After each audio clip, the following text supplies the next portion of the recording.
The gunshot echoed over the canyon, shattering the morning calm.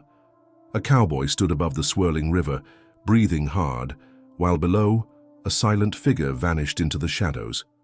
What he didn't know, what would haunt him for years, was that a young Apache boy hidden beneath the bridge had seen everything, and from that moment, nothing in this quiet frontier town would ever be the same. Dawn crept across the New Mexico plains, brushing pale gold over the battered planks of Willow Creek Bridge. A thin mist hung over the water, hiding secrets that would soon tear open old wounds. Tom Slater, known to most as the town's steadiest cowboy, gripped the reins of his roan as he guided it toward the bridge, spurs jingling with each step. He was a man who lived by rules, his own mostly, driven by a history he never spoke about, and a code that was all but extinct in this part of the West. He wasn't alone that morning. On the far side of the bridge, shrouded in the mist, stood Takoda, a proud Apache hunter, tall and quiet, with the kind of calm that only comes from years of watching and waiting. Their paths had crossed before, never friendly, but never outright violent. This morning, though, tension crackled in the air like a coming storm. Tom's jaw tightened as he dismounted, hand brushing the butt of his revolver. Takoda watched with steady eyes, arms at his sides, refusing to flinch. Words were exchanged, sharp, bitter, old arguments rekindled by fear and stubborn pride. Tom claimed his cattle were being raided. Takoda, tired of defending his people from accusations, refused to take the blame. Both men stood on the edge of something irreparable, neither quite willing to step back. Then, in a flash, a shout, a scuffle, a pistol drawn, everything changed. The shot rang out, startling a flock of crows into the sky. Takoda stumbled, fell backward, arms flailing for balance, then disappeared off the bridge in a spray of river mist. Tom stood frozen, chest heaving, gun still raised. For a moment, the world was silent, but for the river's rush. Unseen, crouched among the tangled roots beneath the bridge, Takoda's young son, Chaitan, pressed his fist to his mouth to stifle a cry. He had followed his father, sensing trouble, and now his life would be divided forever, before the bridge and after. In the days that followed, rumors would ripple through the town. Some would say Takoda had it coming, others would whisper about a curse.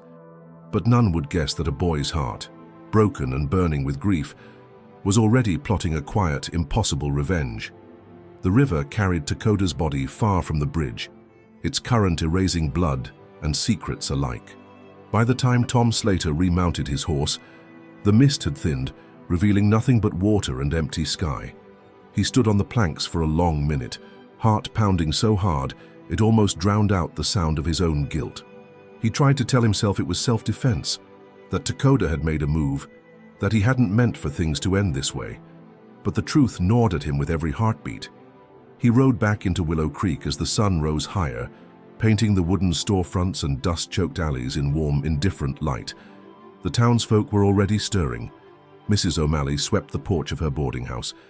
Old Ben from the general store leaned on his cane, eyes sharp beneath bushy brows. Kids chased a battered hoop down Main Street, laughter carrying far on the breeze.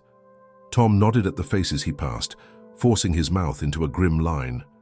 No one asked about the stain on his sleeve. No one questioned the way his hands shook as he tied up his horse.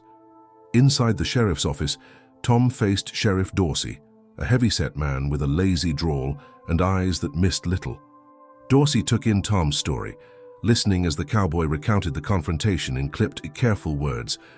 When Tom said, "I had no choice," the sheriff's mouth twitched, just once. "Funny thing about choices," Dorsey said, voice low. "You usually got more than you think." Tom didn't argue. He just stared at the floor, a muscle jumping in his jaw. Meanwhile, downriver, young Chaitan moved in silence along the bank, careful to keep out of sight. His small hands trembled as he clutched the muddy branch he'd used to pull himself onto shore. His father was gone, lost to the river, lost to a world that had never wanted them here in the first place. Chaitan's eyes burned with tears, but he refused to let them fall. His father had always said, "Be quiet as the owl, and never let the world see you bleed." He crawled through reeds and willow thickets, following the river's curve until he reached a place where the land rose up in sheltering arms. Here he knelt, pressing his palm to the earth in a gesture older than memory. In his pocket he carried a talisman, a small pouch of medicine seeds, given to him by Takoda the night before. For when you need to remember where you come from. Chaitan clutched the pouch now, as if the memory alone could keep his heart from shattering. Back in town, the news spread fast, quieter than a shout, louder than a prayer. Some claimed Tom had rid Willow Creek of a troublemaker. Others muttered that nothing good could come from violence on sacred ground. At the saloon, men argued over whiskey and cards, eyes darting to Tom each time he passed. In the shadows, old wounds festered. Stories of stolen cattle, burned cabins, a boy's laughter snuffed out by a settler's bullet. But for Tom, the worst part was the silence at home. His wife, Ellie, met him at the door with her lips pressed thin, her eyes searching his face for answers he couldn't give. She asked nothing, only poured him a mug of coffee and sat across the table, hands folded. Tom drank, each swallow bitter as regret. Later, when the house was dark, Tom stood at the window, watching the moon climb over the hills. He replayed the moment on the bridge again and again, Takoda's eyes meeting his, not angry but sad, almost resigned. Why hadn't he just lowered his gun? Why had he been so quick to draw? Out on the prairie, Chaitan built a small fire, just as his father had taught him. He whispered words in Apache, words for strength, for the spirits of his ancestors. The stars blinked overhead, uncaring, and the wind carried his promise far across the land. I saw you, Father. I will not forget. I will not let them forget. Morning brought new questions. Sheriff Dorsey rode out with a search party, hoping to find Takoda's body, or proof that the river had taken it for good.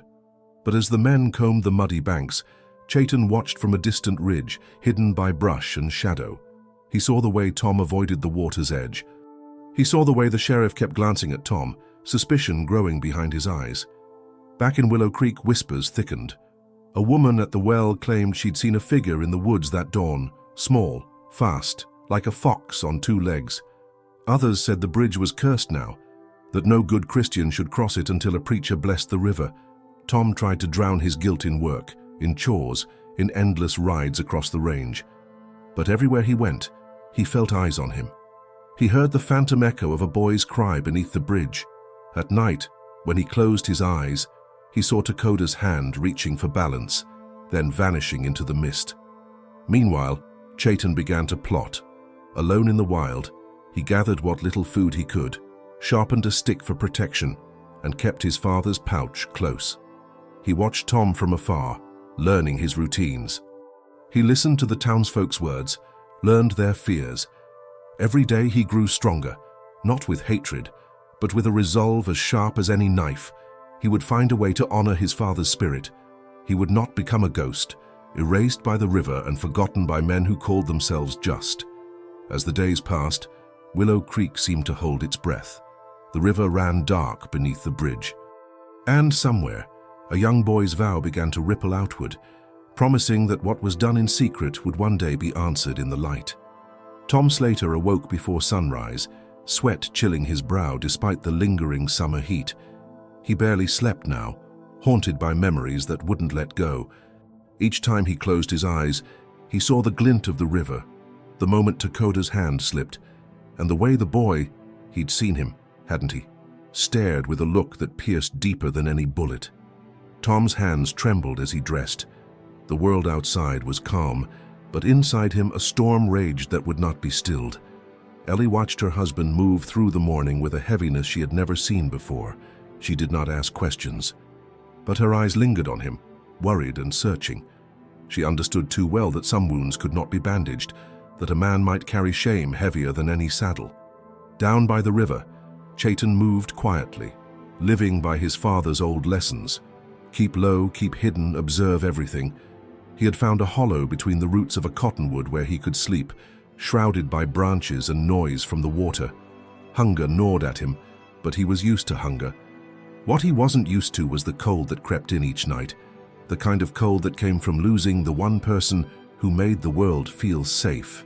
As days passed, Willow Creek began to whisper louder. Some said the river would never yield to Coda's body. Others said there'd been a curse set on the land for what happened on the bridge. Tom heard it all, at the blacksmith's, at the store, even at church, where the preacher's prayers grew longer and more anxious. He felt the town's suspicion, and he felt something else. The slow, certain drift of Ellie's trust, like a candle guttering in wind. One afternoon, as Tom rode the fence line, he spotted a movement at the edge of the cottonwoods. He tensed, hand moving to the rifle at his side, but it was only a coyote, limping and thin, vanishing into the brush. Still, his nerves were raw. Every shadow looked like retribution. In town, Sheriff Dorsey wasn't sleeping much either. He asked questions Tom couldn't answer, about the exact moment Coda fell, about why Tom was even there on the bridge. Tom had no good reply. "You saw his son, didn't you?" Dorsey pressed, his gaze sharp. Tom hesitated, then lied. "No, I was alone," but his voice caught, betraying him. The sheriff frowned. He knew something was wrong. Chayton watched the search parties from the thicket, heart pounding each time men drew near. He understood now. If they found him, he would be sent away, or worse. He kept to himself, foraging what he could, recalling his father's voice. "You are Apache. You endure. You survive." Still, at night, loneliness pressed against him as surely as hunger. One evening, as dusk settled blue and cold over the river, Chayton crept closer to the town's edge. He saw the windows flicker with lamplight, heard voices rise in laughter and anger. He felt invisible, a shadow passing through a world that no longer wanted him. He wondered if he should leave, vanish into the hills, let the river erase his past as it had erased his father's body. But he didn't run. Not yet. Instead, Chayton waited until the town quieted, then stole to the edge of Tom's property. He watched the cowboy move in and out of the barn, his shoulders slumped, movements heavy. Chayton's heart twisted. He should hate this man who had taken his father. But all he saw was a figure broken by guilt, haunted by ghosts only he could see. The nights grew longer. Tom took to drinking by the fire, nursing a bottle until the world blurred. He muttered to himself, half prayers, half confessions, words that died in the empty house. Ellie sat nearby, mending shirts that never seemed to wear out. Silence stretched thin between them. She wanted to ask about the boy. She'd seen someone near the fence line, hadn't she? But Tom only shook his head, face drawn, lost in a battle no one else could fight. Days passed. Then, one night, Tom heard a sound outside, soft, almost nothing, but enough to snap him awake. He rose, boots scraping the floor, and stepped onto the porch. There, just beyond the lamplight, he saw him, the Apache boy, small and wild-eyed, shivering in the dark. For a moment they stared at each other, two souls divided by grief and history. Tom's mouth went dry. He tried to speak, but no words came. Chayton turned to run, fear flaring in his chest, but before he vanished into the shadows, Tom called out, voice rough but pleading, "Wait, I'm sorry." The boy froze. In that instant, 1,000 questions hung in the air, heavy as thunder. Chayton looked back, uncertain, pain and longing etched in every line of his face. Inside the house, Ellie watched from behind the curtain, heart pounding. She saw her husband reach out, saw the boy hesitate, caught in the pull of something deeper than vengeance. Outside, the wind rose, carrying secrets through the night. Somewhere beyond the river, a coyote howled, lonely, lost and searching for home. A new chapter was beginning, and no one in Willow Creek, not Tom, not Ellie, not Chayton, knew what would happen next. Tom stood motionless on the porch, boots planted at the edge of the light, as the Apache boy's silhouette hovered just beyond reach. The hush between them felt thick, too many things left unsaid, too much pain circling beneath the surface. For a heartbeat, neither moved. Tom saw the boy's hands balled at his sides, saw the fear and the stubbornness etched into his jaw, the same defiance he'd seen on the bridge that day. It struck him. This boy, alone in the world, was fighting just to exist. "Are you hungry?" Tom forced the words out, rough and uneven. He didn't know what else to say. Chayton hesitated, his eyes darting to the darkness behind him as if he expected someone to call him back or chase him away. He shook his head once, but the way he swayed on his feet told a different story. Tom reached for the bread left from supper, holding it out in open palms, a peace offering. The boy stared at it, nostrils flaring as the smell reached him, and after a moment hunger won out over pride. He stepped closer, one careful foot after another, then snatched the bread, retreating just out of arm's length before tearing into it with silent desperation. Tom watched every movement, guilt gnawing at him. He remembered the look in Dakota's eyes before he fell, the silent plea, the question that would never be answered. If he could turn back time, he would. But now all he could do was stand in the night, offering what little comfort he had left. Inside, Ellie pressed her hand to the window glass, eyes shining in the lamplight. She didn't recognize the boy, not really, but something in the shape of him, the way he moved, wary and alone, made her ache. She wondered what had brought him here, to their house, to her husband's guilt. She wondered what she would have done if she'd been braver, if she'd seen the boy first. "Tom," she whispered, barely more than breath, "bring him inside." But Tom stayed on the porch, afraid that any sudden move might send the boy fleeing for good. Chayton devoured the bread in minutes, crumbs dusting his hands. He looked up at Tom, wary but no longer desperate. Tom tried again. "You got a name?" The boy's lips pressed into a hard line. Then finally he muttered, "Chayton." The sound of it, soft and foreign, lingered in the air. Tom nodded, as if he understood more than he did. "You can stay out here tonight if you want. No one will bother you. If you need more, there's water by the well." He gestured awkwardly, not sure what hospitality meant in this new world where he was both the villain and the only one offering help. Chayton did not answer, but he did not run. He retreated to the edge of the porch, settling into a crouch, back pressed against the wood, eyes flickering between Tom and the fields. The silence was uneasy, but it was not angry. For the first time in days, Tom felt something almost like hope. Inside, Ellie moved through the house quietly, pulling another blanket from the chest at the foot of the bed. She stepped onto the porch, soft footsteps barely disturbing the quiet. She placed the blanket near the boy without looking at him, speaking gently. "It gets cold at night. Use it if you want." She stepped back, her gaze lingering on Tom, searching for some sign he was doing the right thing. That night, Tom barely slept. He listened for every sound, every shift of weight on the porch, every breath that told him the boy was still there.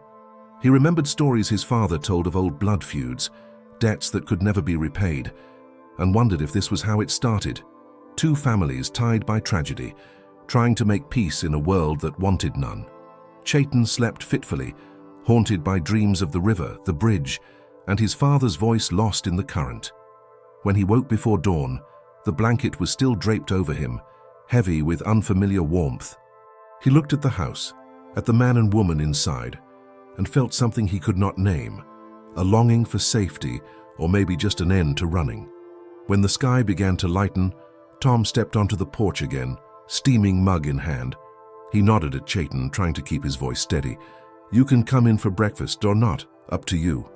Chayton hesitated, pride wrestling with need. At last, he stood, clutching the blanket tight, and followed Tom inside, just far enough to taste the promise of another day. Inside, Ellie smiled at him, quiet and warm. She set a plate on the table, the aroma of eggs and beans filling the air. Chayton sat at the edge of the chair, every muscle tensed for flight, but Tom only nodded, offering bread and salt. For a while, they ate in silence. Three strangers bound by a story none of them had asked for. Outside, the morning stretched over Willow Creek, promising nothing but uncertainty. Yet in the small kitchen, a fragile thread of trust had been tied. None of them knew how easily it could break. The sun had barely climbed over the rooftops when the town began to stir. In a place like Willow Creek, secrets never stayed secret for long, and the sight of a strange boy, Apache, wrapped in a blanket, on the Henderson porch was all it took to start the morning's gossip. Martha Green was the first to notice. She paused, basket of eggs balanced on her hip, lips pressed tight as she squinted through the dust. By the time she'd reached the mercantile, the story had already changed. Tom Henderson was hiding an Apache boy, harboring trouble, maybe inviting revenge. Tom sensed it before he saw it. He felt the shift in the air, the way conversations stopped when he stepped onto Main Street, the way men glanced at him, then looked away. Old friends now weighed every word, as if afraid his bad luck might be catching. Tom kept his head down, focusing on his errands, but it was impossible to ignore the tension building around him. At the general store, Mr. Wilkins tried to keep his voice low. "You know, Tom, folks are talking. Saw the boy this morning. He's one of them, ain't he?" The words "one of them" hung heavy, laced with old fear and older hatred. Tom's jaw clenched, but he nodded. "He's just a boy," he replied quietly. "He's got nowhere else." Wilkins shook his head, voice turning hard. "You got a good heart, Tom, but sometimes a good heart's just an open door for trouble. You watch yourself." Back at home, Ellie heard it too. The faint shuffle of feet outside, the half-whispered slurs, the glances through the windows. She tried to shield Chayton from it, but even a child could feel when he was being watched, when every breath he took felt borrowed. He spent the day near the barn, eyes fixed on the road, flinching at every unexpected noise. Later, as dusk fell, 3 men rode up the lane: Clay Dobbs, Amos Price, and young Caleb, the sheriff's son. They pulled up short by the fence, their faces hidden in shadow. Tom stepped out to meet them, his voice steady but guarded. "We just want to talk, Tom," Clay began, his hands loose on the reins but his eyes sharp. "Heard you got company." Tom said nothing, waiting. Caleb spat in the dirt. "Ain't safe. Bringing one of them here. His people'll come looking, maybe for revenge. That's how these things start." Ellie stepped onto the porch, standing beside her husband, chin lifted. "He's a child, alone. He's not hurting anyone." Amos shrugged. "No offense, ma'am, but that's not how it works. Town don't want trouble. Sometimes it finds you anyway." He looked to Tom. "You'd best send him on his way before folks get scared enough to do something stupid." Tom's fists clenched, but he forced himself to breathe. "He stays till he's ready to leave. I'm not sending a boy out to die." The men exchanged glances. Clay leaned closer, his voice low. "We respect you, Tom. Always have. Don't make this harder than it needs to be." With that, they turned and rode off, dust rising behind them like a threat. That night, Tom bolted the door and checked the rifle by his bed. Ellie moved quietly, setting another plate for supper, trying to act as if the world outside hadn't changed. Chayton ate little, his eyes flicking between the door and the window. He knew what fear looked like. He'd lived with it too long. As the wind rattled the shutters, Tom found himself pacing. He remembered the sound of the river, the weight of Dakota's body in the water, and he wondered if any apology could ever be enough. Was this boy a chance at redemption, or just a new form of punishment? He did not know. Ellie sat by Chayton, speaking softly, her hands moving with gentle certainty as she wrapped his sore feet in clean cloth. "You're safe here," she whispered, though she could not promise it. "For as long as you need." Chayton looked up at her, something wary but hopeful flickering in his eyes. The next morning, a stone clattered against the barn wall. Tom rushed outside, rifle in hand, but found only the mark, a red cross, painted in anger, a warning. The message was clear. Not everyone in Willow Creek would wait patiently for trouble to pass. Inside, Ellie pressed Chayton's hand in hers, voice trembling but fierce. "We'll find a way through this," she promised, "but you have to trust us even when it's hard." Chayton nodded, the defiance in his eyes slowly giving way to something that almost looked like trust. Outside, the land seemed to hold its breath. Trouble was coming. Tom felt it in every muscle, every uncertain glance. But inside that house, for the first time since the river, he was not alone in facing it. The warning mark outside the barn was only the beginning. By midday, whispers had thickened into open accusations. At the saloon, men argued in sharp tones, voices rising above the clink of glasses. "If Tom won't protect the town, maybe the town has to protect itself," muttered one rancher, his knuckles white on a mug. It wasn't just talk now, fear had started to curdle into anger. Back at the ranch, Tom worked the fields with one eye always on the road. Chayton stayed close to the barn, his small hands busy mending a broken latch, but every noise made him flinch. Ellie tried to keep things normal, cooking stew, humming a lullaby she barely remembered, but her hands shook as she chopped vegetables. Every hour, she looked toward the hills as if expecting something terrible to emerge from the trees. That evening, as the sky bruised purple and gold, the first real threat arrived. A group of men, familiar faces twisted by fear, came up the lane, lanterns swinging in the dusk. Their leader, Clay Dobbs, stopped at the porch. "We need to talk," he called, his voice forced calm. "It's for your own good."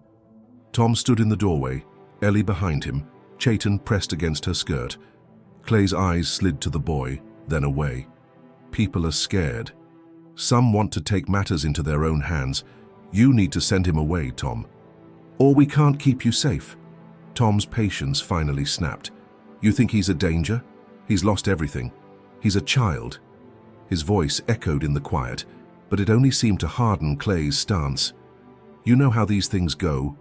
One spark, and there's no stopping the fire," Clay replied.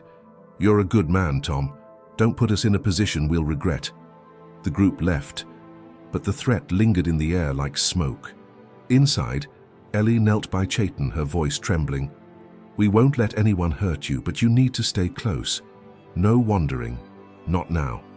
That night, Tom and Ellie sat by the fire after Chayton had gone to bed, the silence between them heavy with worry. "What if they come back?" Ellie asked, her voice barely more than a whisper. Tom stared into the flames. "Then we stand with him. I can't send him out there alone." "I won't." The following morning, Tom found the pasture gate open, his horses spooked and sweat-soaked. Someone had cut the ropes, letting them loose. It was a warning, one step away from real violence. He rounded up the animals, his jaw tight, his eyes burning with anger and fear. Inside, Chayton watched from the window, his small frame tense. He understood enough to know he was the reason for the trouble, but too young to bear the weight of it. After breakfast, he tried to slip outside to help Tom, but Ellie caught his arm. "Stay inside," she said, her voice gentle but unyielding. "Not today, please." Chayton nodded, retreating to the hearth. There, he began to draw in the ashes with a stick, quiet and focused, the motion soothing his worry. Late that afternoon, a single rider appeared on the horizon. Tom's heart leapt, fear first, then dread. But as the figure drew closer, Tom recognized the sheriff, hat pulled low, face grave. Sheriff Rawlings dismounted, boots crunching in the gravel as he approached the porch. "Evening, Tom," he said, his tone careful. "Heard about your visitor. You know this can't go on much longer." Tom braced himself. "He's just a boy, lost. He's done nothing wrong." Rawlings looked past him to where Chayton watched from the doorway.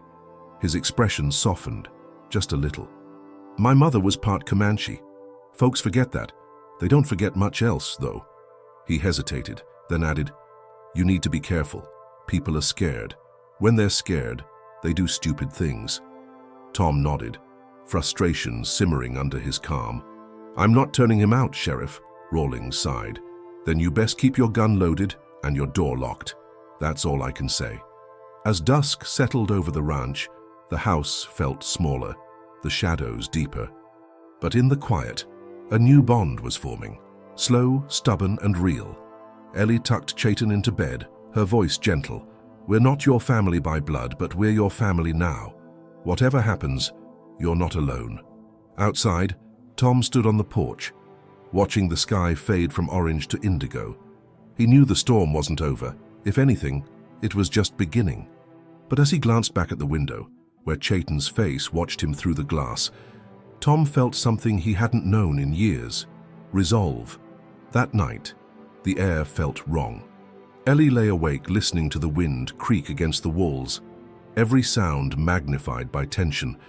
Tom double-checked the locks, then sat with his rifle across his lap, eyes fixed on the dark windows. Outside, the moon rose full and bright, casting silver patterns across the frosted yard. Chayton, restless in his makeshift bed, stared at the ceiling. He couldn't sleep. Every time he closed his eyes, He saw his father's body falling, the river swallowing him, the cowboy's face hard and unfeeling. He squeezed the edges of the blanket, his heart thudding in his chest. Near midnight, a dog began to bark somewhere in the distance, frantic and sharp. Tom rose quietly, motioning Ellie to stay back. He peered through the cracks in the shutters, seeing only moonlight and the edge of the barn roof. But then, movement. Shadows slipped along the fence line. 3, maybe 4 men, lanterns held low, faces hidden. Ellie clutched Chayton to her, fear written plainly on her face. "Stay close. Don't move unless I say," she whispered, her hand trembling but steady on his shoulder. Chayton nodded, his eyes wide and shining in the firelight. Tom took a deep breath, shoulders squared, jaw clenched tight. He stepped out onto the porch, rifle in hand, making sure the lantern by the door was lit, casting a clear circle of light around him. The men stopped just outside the ring of light, their figures hulking and uncertain. Clay Dobbs was among them, his face hard and cold. "We don't want trouble, Tom," Clay called out, his voice louder than he meant, betraying nerves. "Just hand the boy over." "It's for everyone's safety." Tom's voice was steady, cold as iron. "You'll have to come through me." A heavy silence. Then, someone behind Clay raised a shotgun, angling it toward the porch. "We're not asking, Tom. Move aside." Tom didn't flinch. "Take one more step and I'll shoot." His words cut through the air like a whip. Inside, Ellie pressed Chayton's head to her chest, whispering softly in Apache. Words of comfort she barely understood, but felt deeply. "We're together. You're safe. You're not alone." Chayton clung to her, the memory of his father's last embrace burning in his mind. Outside, Clay hesitated. "We don't want to hurt anyone, Tom. We just want to keep our people safe." Tom's patience finally snapped. "You want safety? Try not turning into murderers in your own damn yard." His voice echoed, sharp and ragged, a tense standoff. No one moved. The men shifted, uncertain, glancing at each other in the lantern's weak glow. One, younger than the rest, lowered his weapon, voice shaky. "He's just a kid, Clay. I didn't sign up to shoot children." Clay's jaw worked, torn between anger and fear. "You'd let an Apache go free after what happened at the river." Tom's voice softened, but it was steel underneath. "He's not his father. He's a boy. He's lost enough." Suddenly, behind the barn, a loud crash, a lantern dropped and shattered. Flames licked up the side of the barn, catching on dry straw. The men froze. For a heartbeat, everything hung in the balance. Tom didn't wait. He darted for the pump, grabbing a bucket, yelling for Ellie. "Get water, the barn's going up." Inside, Ellie grabbed Chayton's hand and ran outside, tossing a blanket over his shoulders. Chayton watched in horror as the fire leapt higher, the horses screaming, the heat searing his skin. The men, shocked by their own recklessness, rushed to help. For a few minutes, enemy lines blurred. Everyone fought the flames, hands blistering, boots sinking in mud. Tom and Clay worked side by side, bucket after bucket. The barn roof collapsed, sparks flying. Ellie led the horses out, soot streaking her face. Chayton found himself beside the young ranch hand who had lowered his gun, the two of them scrambling to keep the flames from the fence line. Finally, after what felt like forever, the fire burned itself out, leaving only smoldering ruins and the acrid stink of loss. Everyone stood panting in the night, faces smeared with ash and regret. Clay looked at Tom, the firelight casting deep shadows across his face. "I didn't want this," he said, voice rough. Tom stared at the ruined barn, chest heaving. No one wanted this, but it's what happens when you let hate run wild. Silence. One by one, the men drifted away, shame heavy on their shoulders. Clay was the last to leave, his footsteps dragging. Ellie gathered Chayton in her arms, both of them shaking. Tom joined them, pulling them close in the dim light. "We're still here," he murmured. "They can't take that from us." But as dawn crept over the horizon, the cost was clear, a barn lost, trust shattered, a line crossed that could never be uncrossed, and somewhere, watching from the shadows, someone else had witnessed it all. A stranger, unseen, who would return before the story was done. The next morning, a heavy silence settled over the ranch. Ash blanketed the yard where the barn once stood, and the smell of smoke still lingered in every breath. Tom hadn't slept. He spent the first hours of daylight walking the perimeter, boots crunching through cinders, eyes scanning for any sign that the men might return. But the only thing moving was a lone crow perched on a blackened fence post. Inside the house, Ellie helped Chayton dress. His hands shook as he tried to button his shirt, but she steadied them with her own, whispering gentle encouragement. She had washed his face, but the streaks of soot under his eyes were stubborn, ghosts of a night he couldn't forget. Over breakfast, the three sat close together at the battered table. Tom forced himself to eat, though every bite tasted like ashes. He studied Chayton, watching the boy's eyes dart to the window every time a branch scraped the glass. Tom tried to smile. "We'll rebuild. Maybe stronger than before." His voice was steady, but the hollowness beneath was clear. Chayton nodded but didn't meet Tom's gaze. They burned it on purpose. It wasn't a question. He said it flat, the pain of betrayal sharper than any fear. Ellie reached across the table, covering his hand with hers. "You're safe now. They can't hurt you here." But Chayton only shook his head. They already did. Outside him, the neighbors came to see the damage. Some brought water, others tools, but most offered only awkward silence and guilty glances. Rumors would spread quickly, Tom knew. Before nightfall, everyone within 10 miles would know what happened. The fire, the standoff, the boy who should have never survived. As Tom worked with a shovel, clearing debris, an old friend named Walt approached, hat in hand. He hesitated, then spoke low. "They say you threatened Clay Dobbs at gunpoint. Some folks are saying you started the fire yourself." Tom's jaw tightened, but he kept shoveling. "You were here, Walt. You know better." Walt glanced at the house. "That boy, is he really—" He left the question hanging. Tom met his gaze, cold and clear. "He's just a child. Nothing else matters." Walt nodded, but his face was troubled. "Watch yourself. Some folks don't forget. Clay's pride is hurt. Men get stupid when they're shamed." As the day wore on, Ellie took Chayton for a walk around the yard, pointing out the trees that had survived the fire. She tried to distract him, telling stories about the ranch before the war, before loss had made everything so hard. But Chayton's attention kept drifting back to the ashes, to the spot where the barn had stood. They passed the old well, and Chayton paused. He stared down into the darkness, then looked up at Ellie. "Do you think my father would have fought for me?" His voice was small, uncertain. Ellie knelt beside him. "Your father loved you. I can't say what he would have done, but you survived, Chayton. That means something."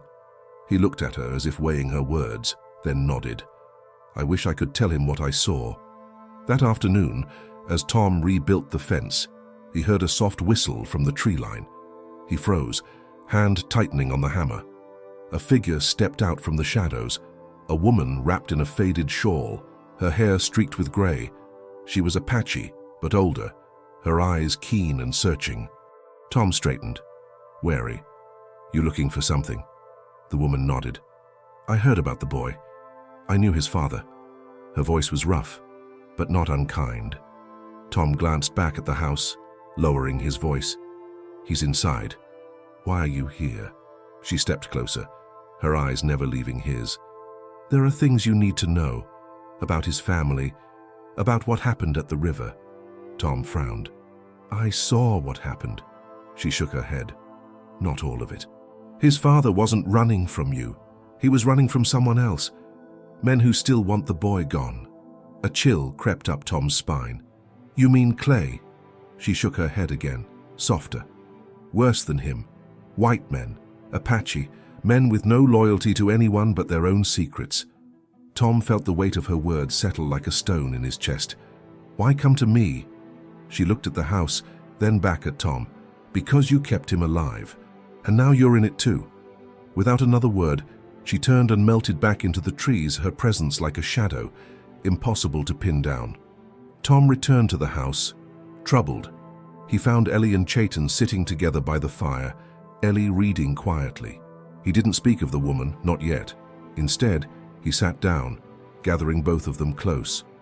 Night fell again, and as the stars blinked to life, a new anxiety grew. Chayton lay awake, heart pounding. He stared at the ceiling, the echo of the woman's voice drifting through his mind. There were secrets here, more than anyone wanted to admit. Downstairs, Tom and Ellie shared a look, knowing that the worst was not yet behind them. The threat was real.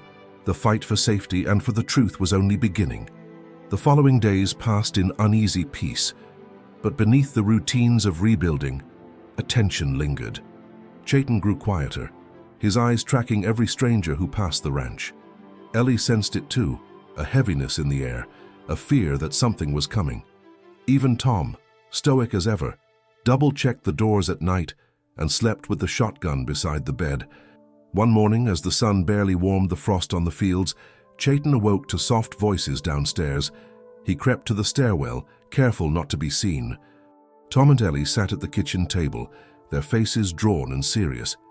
"We can't pretend anymore, Tom," Ellie whispered. "He deserves to know the truth. And if those men come back—" Tom shook his head, running a rough hand through his hair. "He's just a boy. I don't want to put that on him." Ellie's voice was firm. "It's not just about him now. It's about all of us." Chayton stepped forward, heart pounding. "What truth?" The room fell silent. Tom looked up, guilt flickering in his eyes. He motioned for Chayton to sit. Ellie reached for his hand, but Chayton drew away, jaw set. Tom cleared his throat. "When your father died, I thought I was doing the right thing taking you in. But I didn't know everything. The woman who came here, she was Apache, like you. She said your father was running from more than just white men. There were others after him. Apache, too, for reasons I don't fully understand." Chayton's brows knit in confusion and pain. "Why? My father wasn't bad. He never hurt anyone." Ellie spoke gently. "Sometimes it's not about good or bad. It's about pride, about secrets old as the land. Your father was blamed for something that wasn't his fault. He tried to protect you." Chayton's voice cracked. "But he died because of me." Tom reached across the table. "No, Chayton.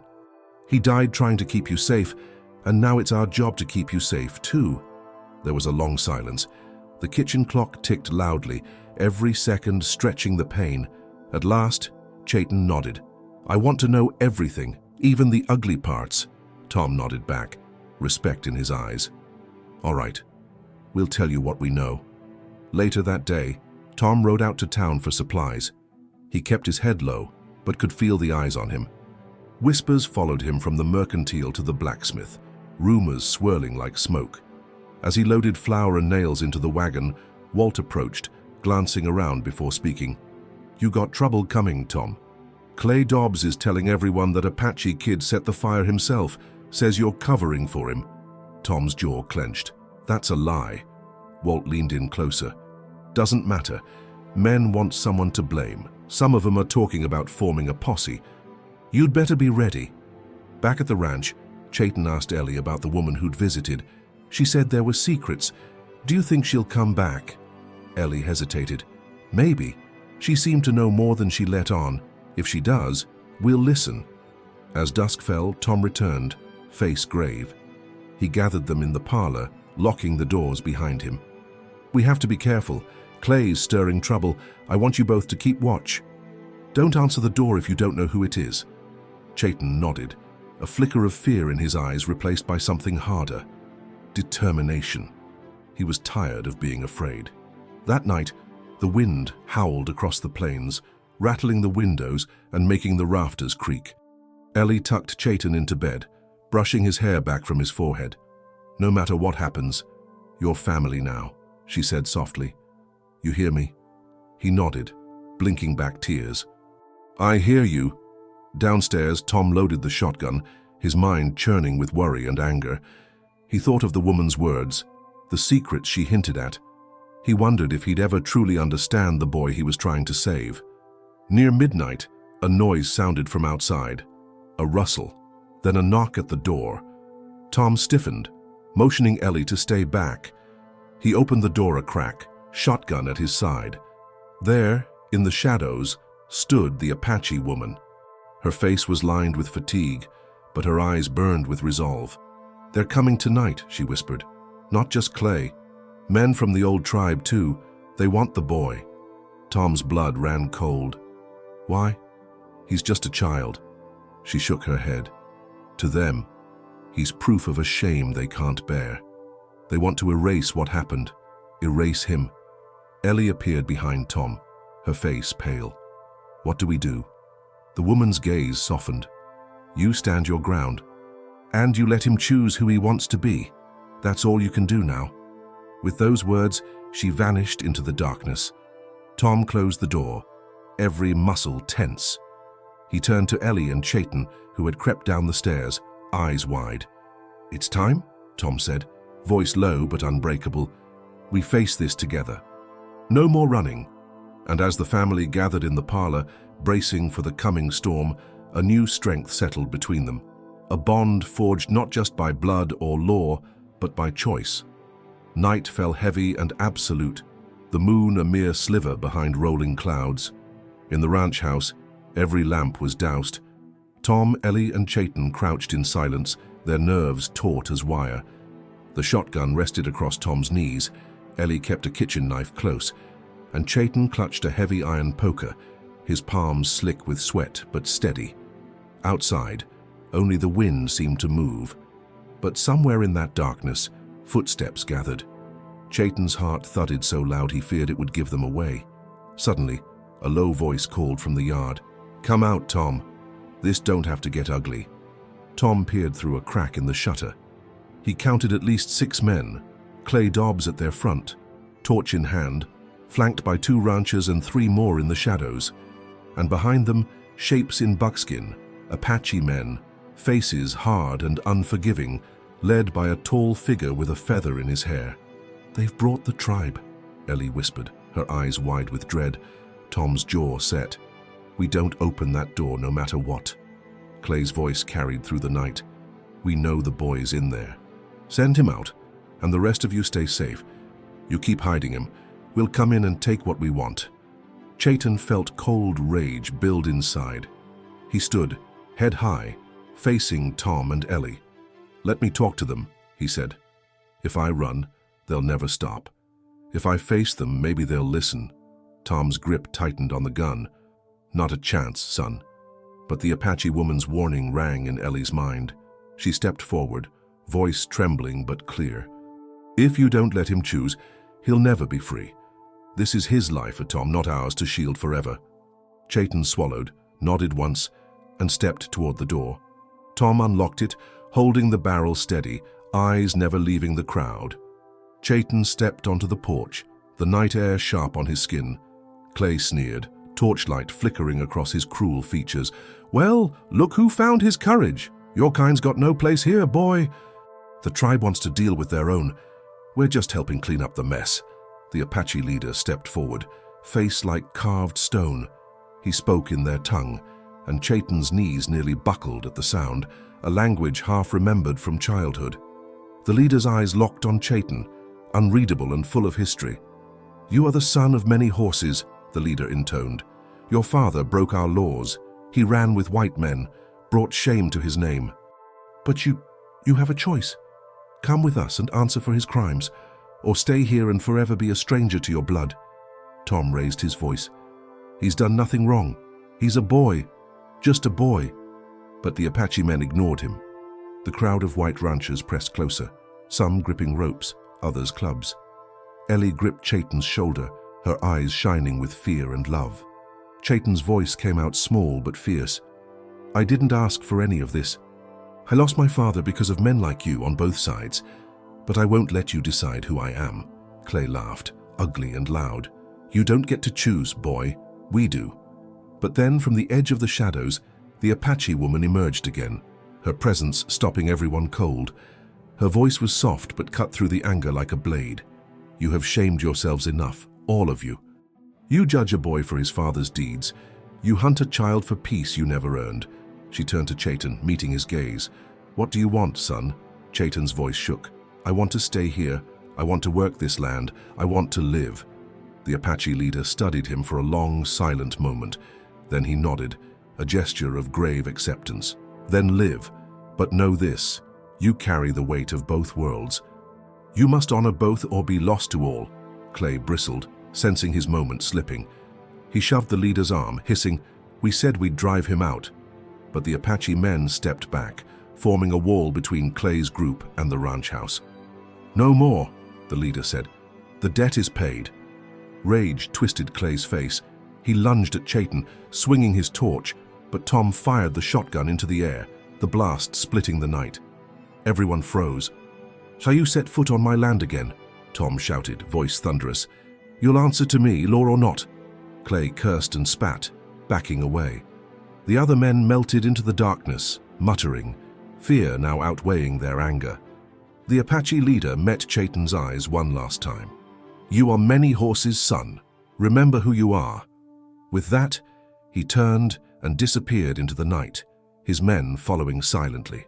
Chayton stood trembling as the adrenaline faded. Tom wrapped an arm around his shoulders, Ellie pressing close on his other side. In that fragile, exhausted silence, Chayton realized he was not running anymore. He had chosen. He belonged. When the last footsteps faded, and only the faint glow of the dying torch remained on the frosted ground, the ranch house returned to silence. Inside, the tension still hummed, fragile and raw. Tom set the shotgun down on the kitchen table, his hands trembling in the lantern's dim light. Ellie pressed her palms to her cheeks, eyes glistening as relief washed over her. For a long while, none of them spoke. Chayton sat at the table, shoulders hunched, staring at his hands. He felt emptied out, like every fear and memory had poured through him and left him raw but new. Outside, the prairie was calm. The storm passed, the night holding its breath as if waiting for something more. Ellie finally broke the silence. She knelt beside Chayton, her voice gentle but insistent. "You were brave tonight, Chayton. Braver than most men twice your age." He managed a weak smile. "I wasn't brave. I was just tired of running." Tom ruffled his hair, clumsy but sincere. "You stood your ground, son. That counts for more than you know." Chayton looked between them, searching their faces for doubt or regret. But there was only pride and something deeper, family, forged not by blood, but by shared choice and hardship. A knock startled them all, but it was only the Apache woman, her silhouette calm in the doorway. She looked at Chayton, then at Tom and Ellie. "He is safe for now, but the world outside this house will not forget who he is. You must teach him to walk both paths, yours and his father's." Tom nodded, understanding the weight of her words. "We will. He's our family now." The woman's eyes softened. "Then let him carry both your names. Make him strong enough to never have to choose again." She slipped away into the dawn, her figure soon lost to the rolling grass. Ellie wrapped Chayton in a blanket and sat beside him until the first blush of sunrise crept through the window. The ranch was battered but unbroken. The land outside was scarred, marked by footprints and fear, but it was still theirs. As the morning brightened, Chayton stepped outside, the air crisp and new. He looked out at the place that had nearly been taken from him. The barn still standing, the pastures quiet. Tom joined him, and together they watched the sun rise over the fields. Tom spoke quietly, the way men do when they are speaking to the future. "This is your home, Chayton. You fought for it. You earned it. Never forget that." Chayton nodded, feeling the words settle inside him. He knew the road ahead would not be easy. Prejudice did not disappear with a single night's courage, but he was not alone. He had a family, a place, and at last, the freedom to be both his father's son and his own man. Back inside, Ellie stirred the morning's oats, her humming soft and steady. Chayton joined her, helping to set the table. The day began not with fear, but with small rituals of hope. Food shared, chores planned, the steady rhythm of life reclaiming its space. As the sun climbed higher, the past night's shadows shrank, and the ranch, marked by scars but still standing, felt more like home than ever before. As days passed, the ranch slowly found its rhythm again. But under the surface, everyone felt the weight of what had happened. Chayton rose before dawn, as he had with his father, slipping outside to feed the horses and check the fences. Each morning, Tom joined him, their silent routine turning into quiet conversations about repairs, weather, and sometimes, when the air was easy, about memories.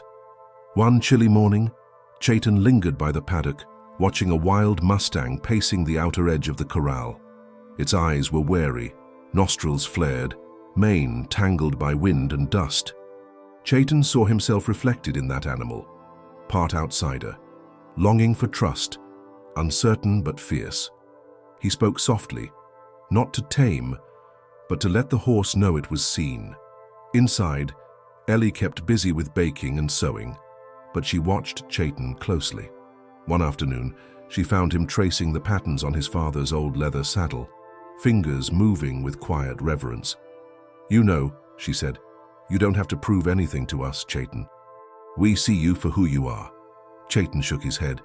"I need to be worth all you risked for me." Ellie smiled gently. "You already are.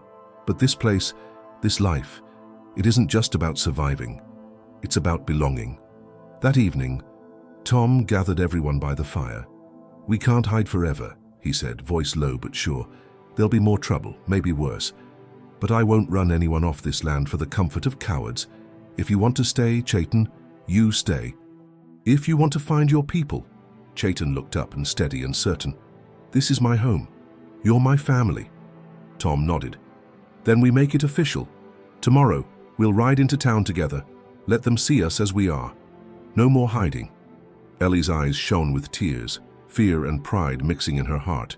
She knew the risks, but she also saw the strength in both men beside her.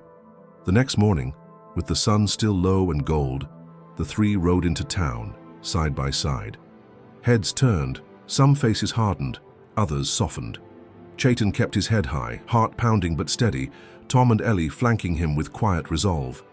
At the general store, Tom spoke to the owner, clear and loud. "This is Chaitan. He's my kin, and he's here to stay." There was a long silence. Then, slowly, the shopkeeper nodded. "Your money's always been good, Tom. That won't change." As they left, a few townsfolk muttered. One woman spat on the ground, but another old rancher tipped his hat. It wasn't acceptance, not yet, but it wasn't violence either. Sometimes a stand was enough to start changing the wind. Back at the ranch that evening, Chaitan sat with Ellie and Tom by the fire. He took a deep breath, letting the warmth of their presence and the crackle of wood settle his nerves. "I'll always remember what you did," he said quietly. "I'll never forget it." Tom clapped his shoulder. "We didn't save you, son. You saved yourself and us too." Ellie smiled, voice trembling with pride. "Tomorrow will come, and we'll meet it together." Outside, the wild mustang watched the house from the edge of the yard. For the first time, it took a step closer, drawn by the scent of safety and the possibility of trust. Inside, Chaitan realized that healing wouldn't come all at once. There would always be scars, some on his body, others inside his heart. But now, for the first time, they didn't feel like a mark of shame. They felt like proof that he could endure, and that maybe, just maybe, he had found his place. Days later, the tension in the air was palpable. The family had fortified the ranch as best they could, boards nailed tight over windows, makeshift barricades at the gates, and all the weapons they could muster, cleaned and ready.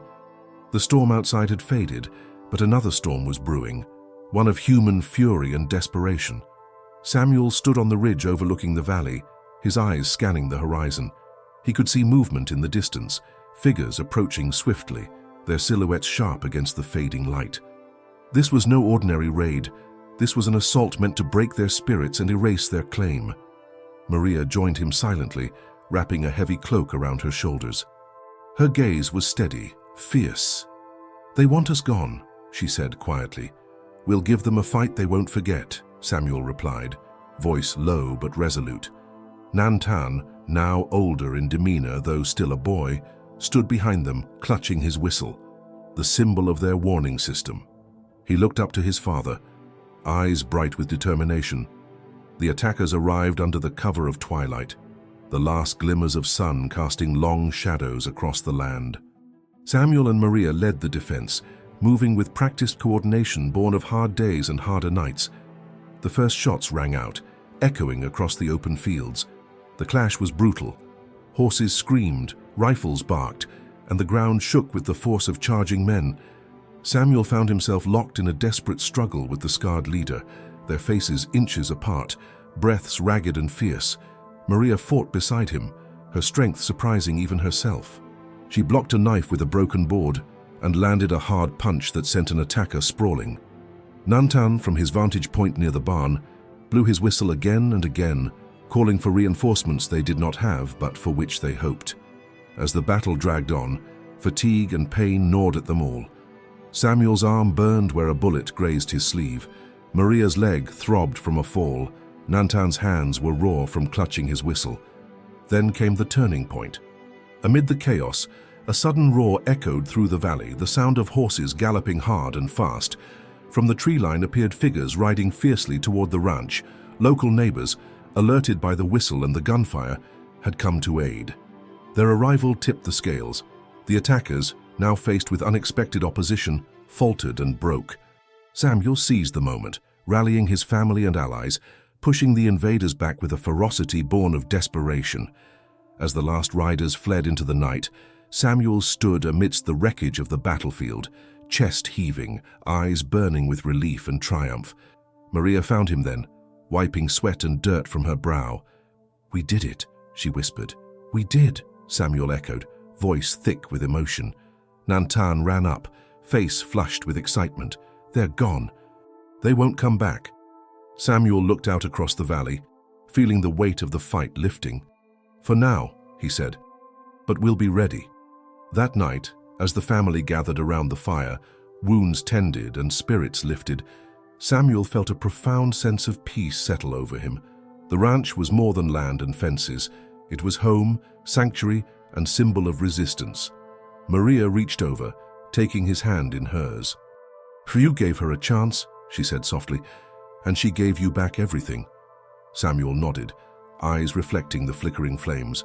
The girl they'd taken in, once labeled too wild, had become the heart and soul of their fight, their hope. Outside, the wind whispered through the trees, carrying the promise of new beginnings. Together, they faced the future, not as victims of circumstance, but as victors of their own making. And in that moment, beneath the vast star-filled sky, the rancher, the girl, and the boy knew they were bound by something stronger than blood, by courage, love, and the unyielding will to survive. In the quiet that followed the storm, the ranch breathed anew. The scars of battle remained, broken fences, trampled fields, and aching bodies, but the spirit within those walls was unbreakable. Samuel and Maria worked side by side, repairing what was damaged, rebuilding not only the structures, but the hope that had nearly been extinguished. Nantan grew stronger each day, his youthful energy filling the house with laughter and light. The boy who once watched silently from the sidelines was now learning the rhythms of the land, the pulse of a family forged in struggle. And the girl, the wild one Fiends once deemed too much, had found her place not just beside them but within their hearts. She moved with a newfound grace, riding through the fields and forests, her spirit untamed, yet deeply rooted in the home they had all fought to protect. Samuel often caught himself watching her, admiration and pride swelling within. He remembered the first day she arrived, uncertain and fierce, and marveled at the journey they had made together. Her courage had ignited a fire in them all, teaching them that strength is not only in muscle or weapon, but in heart and determination. Maria's hands, skilled and steady, nurtured the land and those she loved, weaving a tapestry of resilience that held them together. Their shared hardships had carved deep bonds, unspoken yet undeniable, that carried them through the long nights and endless days. As spring blossomed, the ranch flourished once more. Green shoots pushed through the earth, animals thrived, and the sun warmed the weary bones of a family reborn. The wild girl, no longer a stranger or burden, was the beating heart of this new life, a symbol of hope, change, and the power of second chances. They often sat by the fire in the evenings, stories flowing like the gentle wind outside. Tales of past struggles mingled with dreams of future days, of laughter and peace, of a life shaped by choice and love. Samuel knew that the path ahead would still hold challenges. The world beyond their land was harsh and unforgiving, but they were no longer afraid. Together, they had faced the storm, and they had won. The ranch was more than soil and fences now. It was a testament to the strength found in acceptance, the courage to embrace what others cast aside, and the belief that family is made, not given. As the stars blinked overhead, casting silver light across the quiet fields, Samuel looked at the faces around him, the girl, Maria, Nantan, and felt a profound gratitude. They were not perfect, nor untouched by pain, but they were whole. This was their home, their fight, their future, and no label, no judgment from others could ever take that away. If this story moved you, remember to like and share to help spread these true-hearted tales of courage and redemption. Subscribe to our channel for more inspiring stories about people and animals who overcome the impossible. And tell us in the comments, what would you do if someone you cared about was unfairly judged? We love hearing your thoughts and experiences. Stay strong, stay hopeful, and we'll see you in the next story.